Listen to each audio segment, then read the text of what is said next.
He was a cold-hearted CEO from Boston. She was a warm, fearless assistant from Nigeria.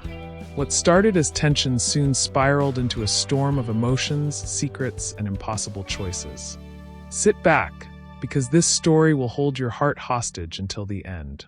Once upon a time in Boston, there was a man named Mr. Parker. He was the CEO of a big company. Mr. Parker was very smart and worked hard, but he was also very rude. He shouted at his workers and never smiled. People were scared of him. One day, a young woman named Abigail came from Nigeria to work as his assistant. Abigail was kind, smart, and always smiled. She wore bright clothes and greeted everyone cheerfully. "Good morning." The office felt warmer with her around. Mr. Parker didn't like her at first. He thought she was too happy and talked too much. He told her to be quiet and just do her job, but Abigail didn't stop being kind. She brought him tea when he was tired and helped him find his lost pen. One day, Mr. Parker had a big meeting. He was nervous and forgot his notes. Abigail noticed and quickly handed him the papers he needed. The meeting went well, and Mr. Parker was surprised. He said thank you for the first time. After that, Mr. Parker started to see Abigail differently. He noticed her laughter made others happy. He saw how she helped everyone, even when she was busy. He began to smile more and shout less. One evening, it started to rain heavily. Abigail didn't have an umbrella, so Mr. Parker offered to walk her home. They shared his umbrella and talked about their lives. Abigail spoke about her family in Nigeria, and Mr. Parker shared stories from his childhood. From that day, they became friends. Mr. Parker learned to be kind, and Abigail continued to shine. The office was no longer a cold place. It was filled with laughter, teamwork, and warmth. And so, the rude CEO and his Nigerian assistant taught each other the value of kindness and friendship. The next morning, the office was buzzing with whispers. Everyone had noticed something had changed. Mr. Parker didn't slam his door like usual.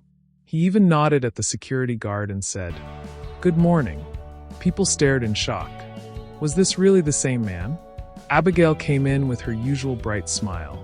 She wore a yellow dress with tiny green flowers, and her braids were tied up in a cute bun. She noticed the change too. Mr. Parker wasn't frowning at his desk. He was just calm. Later that day, Mr. Parker called Abigail into his office. Her heart jumped a little. Did she do something wrong? "Abigail, sit," he said. His voice wasn't cold like before. It was softer, warmer. "I need your help. I'm going to Nigeria next month for a business meeting."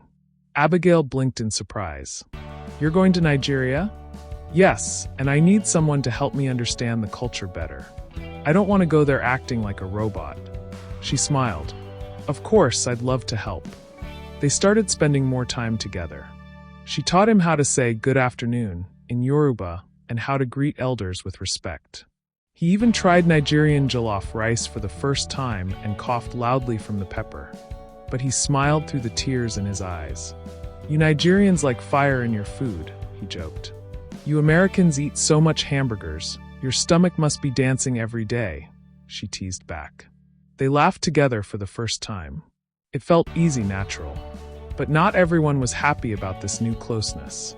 One of Mr. Parker's top managers, Richard, didn't like Abigail. He thought she was getting too close to the boss. "She's just an assistant," Richard said behind her back. "She doesn't belong in high meetings." Abigail heard the whispers. At first, she ignored them, but then one day, someone slipped a note into her drawer. "Watch your back. You're just a girl from nowhere." It stung. She took the note home and cried silently. She didn't want to bother Mr. Parker.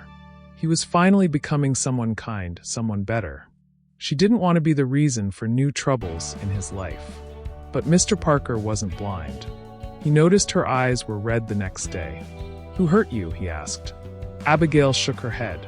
"It's nothing. Don't lie to me. I want to know." She hesitated, then she slowly handed him the note. He read it. His face changed. For the first time in a long while, the cold Parker returned. But this time, the cold wasn't for her. This time, he was going to protect her, even if it meant fighting everyone in his company. even if it meant breaking rules, even if it meant breaking his own heart because something was happening. He didn't just respect her now. He was falling in love with her, and he didn't know what to do with those feelings. Not yet. The next day, the entire company was summoned to the main conference room. No one knew why, and whispers flew like wind. Maybe someone's getting fired. I heard the CEO is mad again. Did someone mess with the Nigerian assistant? Abigail sat quietly at the back, her heart racing. She didn't want drama. She didn't like being the center of attention, but she also didn't like being treated like she didn't belong. Then Mr. Parker walked in. He was dressed in his sharp gray suit, hair slicked back, his face calm but serious. Everyone sat up straight. He took the mic. "I won't waste your time." Silence. "Someone in this company thinks it's okay to threaten people. Someone thinks it's okay to treat others like they're less. That stops today." People looked around in confusion. Some avoided eye contact. "I don't care where someone comes from, Nigeria, America, the moon. If they do their job well, they deserve respect. And Abigail," he paused, eyes locking on her across the room, "has done more than just her job. She's made this place better, kinder, stronger." Abigail looked down, her cheeks hot. So he continued, "If anyone here thinks being cruel is clever, or that race or nationality makes you better, the door is open. Walk out. This company isn't for you." The room was dead silent. He dropped the mic back on the table and walked out. People stared at Abigail, some with shock, some with shame, a few with new respect. After that day, things changed. The whispers stopped. People smiled more. Even Richard kept his distance. But something else had started to grow. Something between Mr. Parker and Abigail. Late-night calls to plan his trip turned into deeper conversations. They spoke about childhood dreams, about fear, about family, about pain. Abigail told him about her father, a kind pastor who died helping flood victims in her village. She told him how she promised herself she'd bring light wherever she went. Mr. Parker told her about his mother who used to sing lullabies in the kitchen while stirring soup, about how he shut down after she passed, how he built walls around his heart so no one could hurt him again. But now, somehow, this Nigerian girl with a sunshine voice and bold eyes was breaking those walls. He didn't want her to know he cared, but every time she smiled, his heart forgot how to stay cold. One evening, as they walked out of the office together, Abigail stopped. The sky above Boston was pink and orange, painted like a dream. "Why did you defend me?" she asked softly. Mr. Parker looked at her for a long time, and then he whispered, "Because you matter to me more than I know how to say." Abigail's heart skipped, but just as she opened her mouth to reply, his phone rang. It was his father, and the moment he picked up the call, everything changed because the voice on the other end said something that made his face go pale. "She cannot be in your life, Parker. End it now or lose everything we built." And in that moment, the war between his heart and his family began, and Abigail was in the middle of it. The days that followed were quiet. Too quiet. Abigail noticed the change. Mr. Parker no longer called late at night. He no longer stopped by her desk to ask random questions or share tiny laughs at meetings. He looked through her like she was invisible. It was as if all the warmth had been switched off. She tried to act normal, answering emails, organizing his calendar, keeping her smile in place, but inside, her heart was breaking. One evening, she couldn't take it anymore. She marched into his office and stood tall. "Why are you acting like I don't exist?" she asked, her voice trembling. Mr. Parker looked up slowly. His eyes were tired, cold, distant. "I've been busy," he replied. "No, you've been hiding," she said firmly. "Tell me the truth."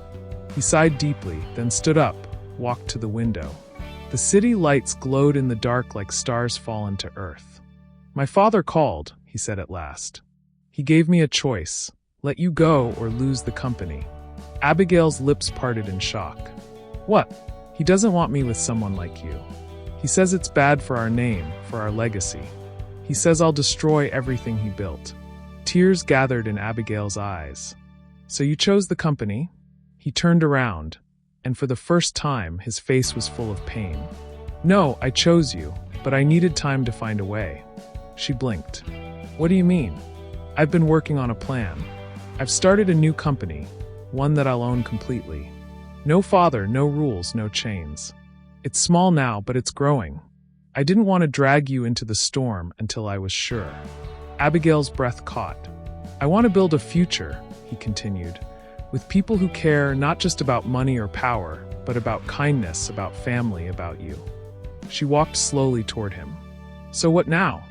He smiled, the soft smile she'd missed for weeks. Now I ask you this. He reached into his pocket and pulled out a small, shining ring. Will you build that future with me? Abigail's tears fell freely now, but her smile was even brighter. Yes, she whispered. They embraced, two hearts from different worlds finding home in each other. And from that day on, they didn't just change the company. They changed lives together. They built an empire of hope, laughter, and love. Because love, when true, doesn't care where you're from. It only cares who you are and who you choose to be together. If you found this story interesting, please like, share, comment, and subscribe for more.